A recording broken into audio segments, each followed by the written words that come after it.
Welcome back lovelies. I invite you on your very own channel जिसका नाम है ask your question. हाँ जी, आपके सवाल और आंसर्स आपकी डिवाइन, आपकी एंजल्स, आपके लॉर्ड से जो हमेशा आपके लिए मौजूद हैं, आपकी प्रोटेक्शन के लिए, आपकी सपोर्ट के लिए, आपके गोल्स की अचीवमेंट के लिए, आपकी बेटर लाइफ के लिए इस यूनिवर्स में आपको करना क्या है, उनके साथ एक कनेक्शन बना के रखना है, उनके कांटेक्ट में रहना है, क्योंकि वो आपकी हायर सेल्फ है। जो क्वेश्चन आज मैं लेकर आई हूँ, मैं ये लेकर आई हूँ कि आपके पर्सन की करंट फीलिंग्स क्या हैं और उनका अगला कदम आपके लिए क्या होगा।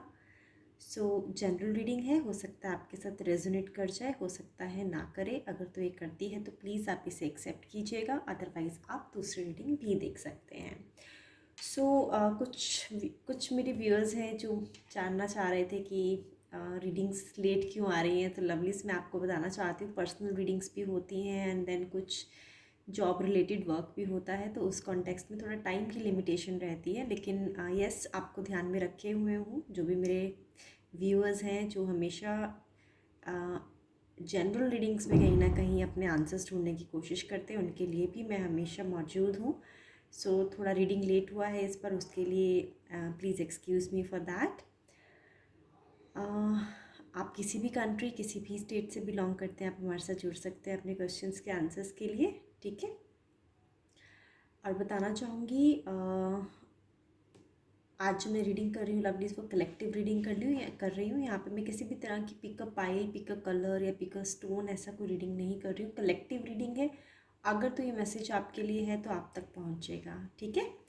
चलिए मैं कार्ड्स शफल करती हूँ। हालांकि मैंने शफल किए हैं, लेकिन still I would want to shuffle it again so that I could catch answers from your divine, who is always available in this universe, in this world, to give you a protection, to give you a help and answers of your questions, to proceed your life better. Okay, so ये cards लबीज मैंने आपके लिए pick कर लिए।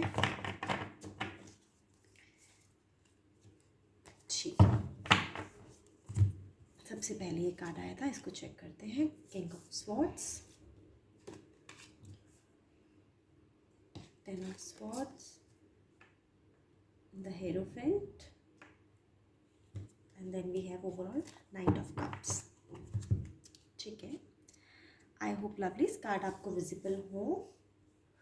Question एक बार repeat कर देती हूँ। आपके पर्सन की करंट फीलिंग्स क्या है और उनका अगला कदम क्या होगा आपके लिए। लवली, ये तो मुझे आपके लिए बहुत सीरियस नज़र आ रहे हैं, लेकिन आप इनका प्रपोजल एक्सेप्ट नहीं कर पा रहे हैं। कहीं ना कहीं ये इंसान काफ़ी अच्छे से समझते हैं आपको। आपको काफ़ी क्लोजली जानना चाहते हैं। आई थिंक अभी आपकी रिलेशनशिप उस मैटर तक नहीं पहुंचा है, उस सिचुएशन तक नहीं पहुंचा है जहाँ पे आप दोनों एक दूसरे को करीबी से जान पाएँ और एक दूसरे को टाइम दे पाएँ। ये कुछ ऐसा रिश्ता रहा होगा, 20% लोगों के लिए है कि आप एक रिश्ते में रहे हैं, लेकिन 80% लोगों के लिए मुझे नज़र आ रहा है कि दिल ही दिल में आप दोनों के लिए, दोनों को एक दूसरे से लाइकिंग है, एक दूसरे को आप रिस्पेक्ट करते हैं, लेकिन आपकी कुछ मजबूरियां हैं कि आप इनका प्रपोजल एक्सेप्ट नहीं कर पा रहे हैं। और ये काफ़ी सीरियस है आपको लेके। आप मतलब ये सोच लीजिए, ये तो आपकी वेट में बैठे हुए हैं, और शायद इनको कहीं ना कहीं इस चीज़ से इनसिक्योरिटी भी है कि कहीं आपकी ज़िंदगी में इनके अलावा कोई और तो नहीं है। क्योंकि इनको ऐसा लगा है आपसे बात करके कि आप इन्हें पसंद करते हैं, लेकिन आपका इनकी तरफ आगे ना बढ़ पाना इनको बहुत चुभ रहा है लवलीज। काफ़ी पावरफुल लोग हैं ये, ऐसा लग रहा है आपके पर्सन काफ़ी पावरफुल है, काफ़ी अच्छी पोजीशन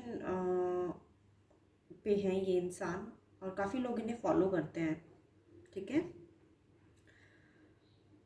अगर आप इनके साथ बढ़ते तो ये आपको एक ऑनेस्टी वाला रिश्ता देना चाहते हैं, ठीक है। इनको ऐसा लग रहा है कि ये आपके साथ काफ़ी ऑनेस्ट रही है, लेकिन आपने कुछ चीज़ें इनको खुल के नहीं बताई हैं, और इस वजह से आपसे थोड़े नाखुश भी नज़र आ रहे हैं लवलीज। और साथ ही साथ मुझे ये भी समझ आ रहा है कि इन्होंने आपके लिए कुछ प्लान किया था जो कि मैनिफेस्ट नहीं हो पाया।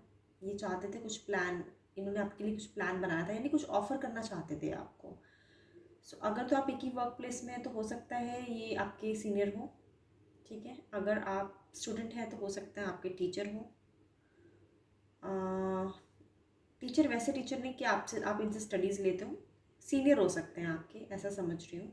हो सकता है आप भी उसी इंस्टीट्यूट में भी टीचर ही हों, लेकिन आप एक लोअर रैंक पे हो और ये आपसे हायर रैंक पे हैं। आपने कभी इन्हें कुछ ऐसा तो नहीं बताया कि आपके कुछ लीगल मैटर्स चल रहे हैं, या फिर कोई तो सिचुएशन है जो इनको मालूम नहीं है लेकिन इन्होंने आइडिया लगाया है आपका इनका प्रपोजल ना एक्सेप्ट करने की वजह से? ठीक है। तो अब जब आपने इनका प्रपोजल एक्सेप्ट नहीं कर पाए हैं, तो मैं आपको बता देती हूँ कि इन्होंने आपके बारे में जानने की कोशिश की है दूसरे लोगों से, जो कि आपको भी जानते हैं और इनको भी जानते हैं। और उन लोगों ने आपके बारे में इनको कुछ खास अच्छा बताया नहीं है, ठीक है, जिस वजह से इनका दिल टूटा है। और इनको ऐसा लग रहा है कि जो रिश्ता है वो एंड हो चुका है आपके साथ, और ये फ्यूचर कोई नहीं देख पा रहे हैं आपके साथ, क्योंकि हम चेक ही ये कर रहे हैं कि आपके पर्सन के इस समय करंट फीलिंग्स क्या हैं आपको लेके, ठीक है, और आपकी तरफ अगला कदम क्या होगा, यही हम चेक कर रहे हैं। तो जैसे कि आप इनको कुछ नहीं बता पाए और आपको मूव ऑन होना पड़ा, तो इन्होंने आपके बारे में कुछ लोगों से बात करके, ऐसा नहीं मैं बोलूँगी पता करवाया है, जैसे मैंने बताया कि कुछ लोग कॉमन हैं आपके रिश्ते में, तो उन लोगों से इनको कुछ नॉलेज मिली है जहाँ पे इनको कुछ अच्छा नहीं लगा, ठीक है, और ये थोड़ा चीटेड फील कर रहे हैं। इनको ऐसा लग रहा है इनके साथ चीटिंग हो गई है।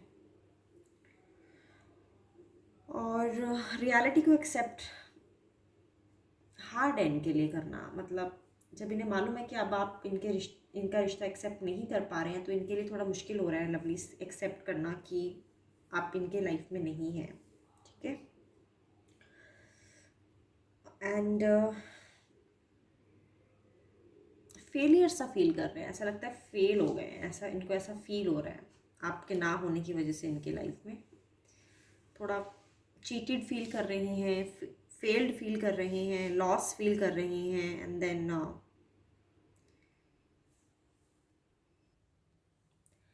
sorry about the electricity lovely, so I am just continuing from here. I hope these cards are visible to you. So as I said कि इनको थोड़ा फेलियर सा फील हो रहा है अभी फ़िलहाल, एंड खुश नहीं है आपके चले जाने से इनकी ज़िंदगी से। और ये अपनी ज़िंदगी कुछ ऐसे दौर में थे जहाँ पे इनको काफ़ी लंबे समय से कोई अपना मिला नहीं था। आप ऐसा बोल सकते हो कि यंग एज में नहीं रहे होंगे ये, आपके जो पर्सन है इतने यंग नहीं है, अपनी 20s में नहीं है, या तो लेट 30s में है और या तो फिर अर्ली 40s में है, ठीक है। ऐसा नहीं लग रहा है कि इनकी लाइफ में कोई और दूसरा इंसान नहीं है आपकी जगह, लेकिन और भी पर्सन हो सकते हैं खुद भी मैरिड हो, लेकिन एक पर्पस इनके मैरिज में मुझे लगता है, या फिर इनके ऑलरेडी रिश्ते में, अगर ये मैरिड भी नहीं है तो इनका ऑलरेडी अगर किसी के साथ कमिटमेंट भी है, तो एक पर्पसफुल कमिटमेंट नहीं है, एक मीनिंगफुल रिलेशनशिप नहीं है, बस वो ऐसे सामाजिक रिलेशनशिप टाइप है, सोसाइटी को दिखाने के लिए टाइप से है।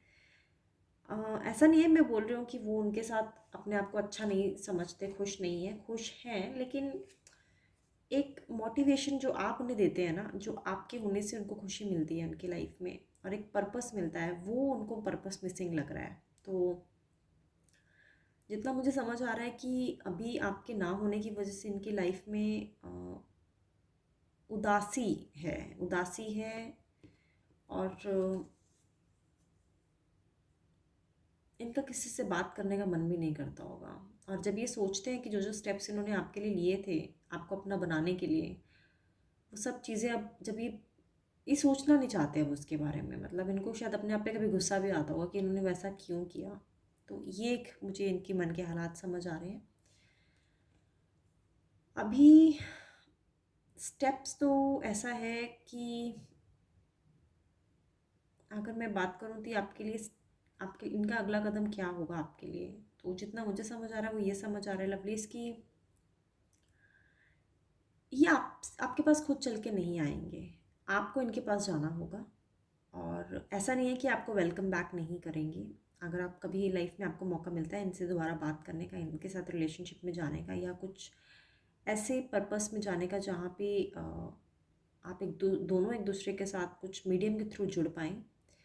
तो ऐसा नहीं है कि आपको वेलकम नहीं करेंगे, आपको इनवाइट नहीं करेंगे, लेकिन खुद से कदम लेते हुए मुझे नज़र नहीं आ रहा है, क्योंकि यहाँ कोई भी पूरी की पूरी रीडिंग में लवलीज़ कोई भी ऐसा कार्ड नहीं जहाँ पे एक्शन मुझे दिख रहा हो इनकी तरफ से आपके लिए। और फिलहाल मुझे आपकी तरफ से भी कोई एक्शन नज़र नहीं आ रहा है। तो ये एक तरह से अगर देखा जाए तो पूरी की पूरी जो सिचुएशन रही है यहाँ पे, हो सकता है आप किसी और से भी कमिटेड हो, ठीक है, और इस वजह से आप इनके साथ कमिटमेंट में नहीं आ पाए। नाइट ऑफ कप्स ये बता रहा है कि कदम, ओके, किंग ऑफ कप्स भी है, ये आना चाह रहा था तो मुझे लगा शायद मैं आपको बताऊं, अपने आप आया है आपके लिए। Night of cups and king of cups, ठीक है, ये मुझे ये बताने के लिए प्रेरित कर रहा है लवलीज कि अगर आप इनके साथ कमिटमेंट में जाते तो आप खुश रहते, ठीक है। मैंने आपको क्लियर कर दिया कि अभी जल्दी जल्दी इनकी तरफ से मुझे कोई एक्शन नज़र नहीं आ रहा है और ना ही आपकी तरफ से आ रहा है, ठीक है, क्योंकि एक्शन का कोई कार्ड नहीं है।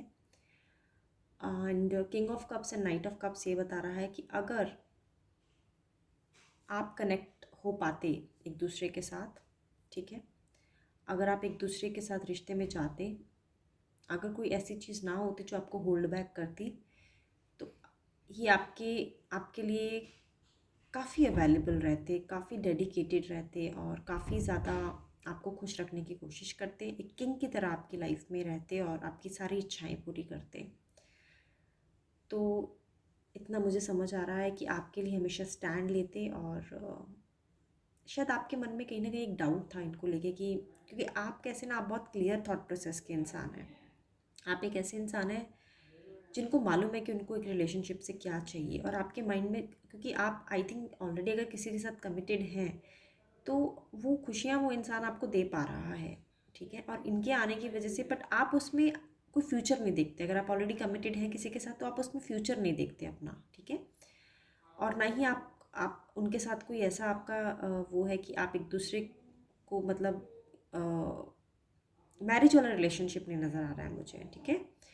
तो मैं ये बताना चाह रही हूँ कि अगर ये आपकी लाइफ में रहते तो कहीं ना कहीं जो आपके आपके डाउट्स थे ना इनको लेके, ऐसा कुछ नहीं होता, मतलब जैसा आप चाहते ये वैसा ही बिहेव करते और आपके लिए हमेशा अवेलेबल रहते। बट यस, आपकी लाइफ की सिचुएशन है, आपने अगर किसी और सिचुएशन को या किसी और पर्सन को इनके ऊपर चुना है तो कुछ सोच समझ के ही चुना होगा, ठीक है, क्योंकि आप एक ऑनेस्ट इंसान हैं, आप किसी को चीट नहीं कर सकते हैं। अगर आप ऑलरेडी कमिटेड हैं तो ऑफ कोर्स आप चाहेंगे कि उनके साथ ही आप कंटिन्यू करें। तो ये आपके पर्सन की करंट फीलिंग्स है लवलीज, आई थिंक मैंने आपको क्लियर कर दिया है कि क्या रीज़न है कि अभी वो आपकी तरफ कदम नहीं ले पा रहे हैं, ठीक है। सो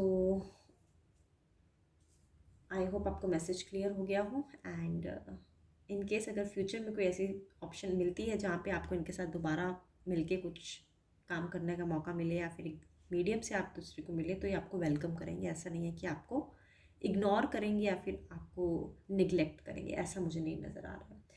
सो ये थी आज की collective reading lovelies. Thank you so much for joining. In case you have any personal question please feel free to reach out to me personally, ठीक है, be it any matter of your life, any concerning area which is bothering you right now, for any psychic help, for any healing help, you can reach out to me, lovelies. Thank you so much for joining me today. Till the time, please be safe and take care of yourself. Thank you so much.